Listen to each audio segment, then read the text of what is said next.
Santapan Harian Sabtu 4 Juni 2022.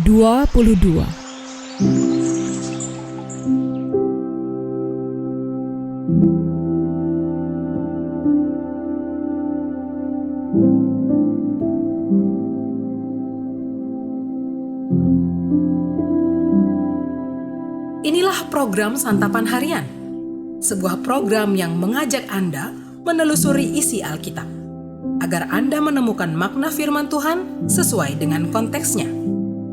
Santapan Harian tertuju bagi Anda yang ingin memiliki kehidupan rohani yang segar, kuat, dan sigap.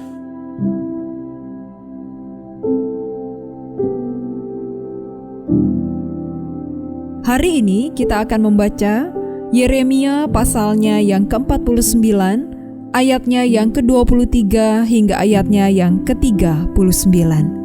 Namun sebelumnya, mari kita berdoa. Engkaulah Gembala Agung yang membawa kami ke padang rumput yang segar dan ke air yang tenang. Engkau menyegarkan kami dengan firman-Mu setiap saat. Dan di saat ini, kami berdiam, berteduh, dan berserah mendengarkan firman-Mu. Di dalam kasih-Mu Kristus, kami berdoa. Amin. Yeremia 49 ayat 23 sampai 39. Mengenai Damsyik, Hamat dan Arpad telah menjadi malu sebab mereka mendengar kabar buruk. Hati mereka gemetar karena kecemasan, tidak dapat menjadi tenang. Damsyik telah menjadi lemah semangat, berpaling untuk lari. Kegemparan telah mencekam dia, kesesakan dan sakit beranak telah menggenggam dia, seperti seorang perempuan yang sedang melahirkan. Sungguh, kota yang terpuji itu sudah ditinggalkan, kota kegirangan itu. Sebab itu teruna-terunanya akan rebah di tanah-tanah lapangnya, dan semua prajuritnya akan menjadi bungkam pada waktu itu. Demikianlah firman Tuhan semesta alam. Aku akan menyalakan api di tembok Damsyik yang menghanguskan Puri Ben-Hadad. Mengenai Kedar dan mengenai kerajaan-kerajaan Hazor yang dipukul kalah oleh Nebukadnezar, Raja Babel, beginilah firman Tuhan. Bersiaplah, majulah melawan Kedar, binasakanlah orang-orang di sebelah timur. Hendaklah kemah-kemah mereka dan kawanan domba mereka dirampas sampai bersih, tenda-tenda mereka dan segala perabot mereka. Hendaklah unta-unta mereka habis dibawa serta, dan hendaklah berteriak-teriak kepada mereka, kegentaran dari segala jurusan. Larilah, mengungsilah cepat-cepat, bersembunyilah dalam liang-liang, hai penduduk Hazor. Demikianlah firman Tuhan. Sebab Nebukadnezar Raja Babel telah mengambil putusan terhadap kamu dan telah membuat rancangan terhadap kamu.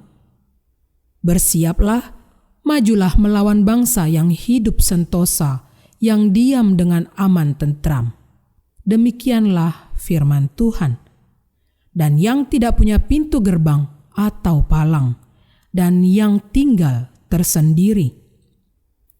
Unta-unta mereka akan menjadi jarahan, dan ternak mereka yang banyak itu menjadi rampasan. Aku akan menyerahkan ke segala mata angin mereka yang berpotong tepi rambutnya berkeliling. Dan dari segala penjuru aku akan mendatangkan bencana atas mereka. Demikianlah firman Tuhan. Hazor akan menjadi tempat persembunyian bagi serigala, menjadi tempat tandus sampai selama-lamanya. Seorang pun tidak akan diam lagi di sana, dan seorang manusia pun tidak akan tinggal lagi di dalamnya. Firman Tuhan yang datang kepada Nabi Yeremia mengenai Elam pada permulaan pemerintahan Zedekia, Raja Yehuda. Beginilah firman Tuhan semesta alam. Sesungguhnya aku mematahkan busur Elam, yakni inti kekuatannya. Aku akan mendatangkan atas Elam keempat angin dari keempat penjuru langit dan akan menyerahkan mereka ke segala mata angin ini, sehingga tidak ada bangsa yang tidak kedatangan orang-orang yang berserakan dari Elam.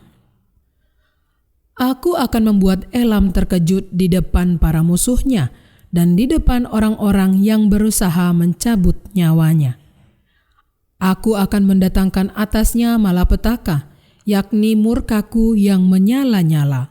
Demikianlah firman Tuhan. Aku akan menyuruh pedang mengejar mereka sampai mereka kuhabiskan. Aku akan menaruh tahtaku di Elam, dan aku akan membinasakan dari sana raja dan pemuka-pemuka. Demikianlah firman Tuhan.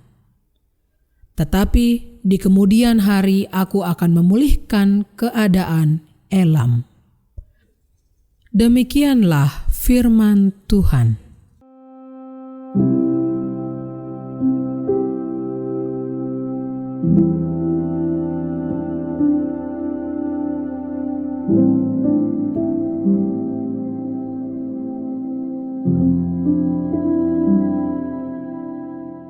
Sahabat Santapan Harian, dalam 3 perikop yang kita baca diperlihatkan nubuat Allah yang menghukum 3 bangsa. Allah menghukum Damsyik, yaitu ibu kota negara orang Aram.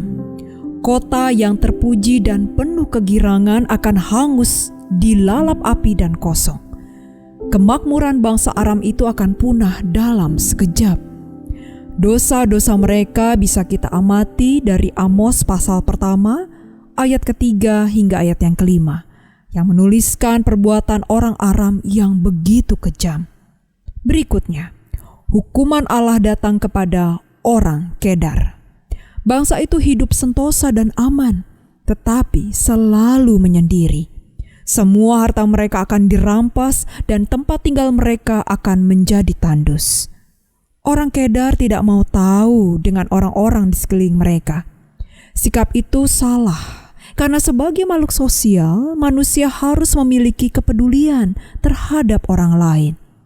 Lalu Tuhan menghukum bangsa Elam.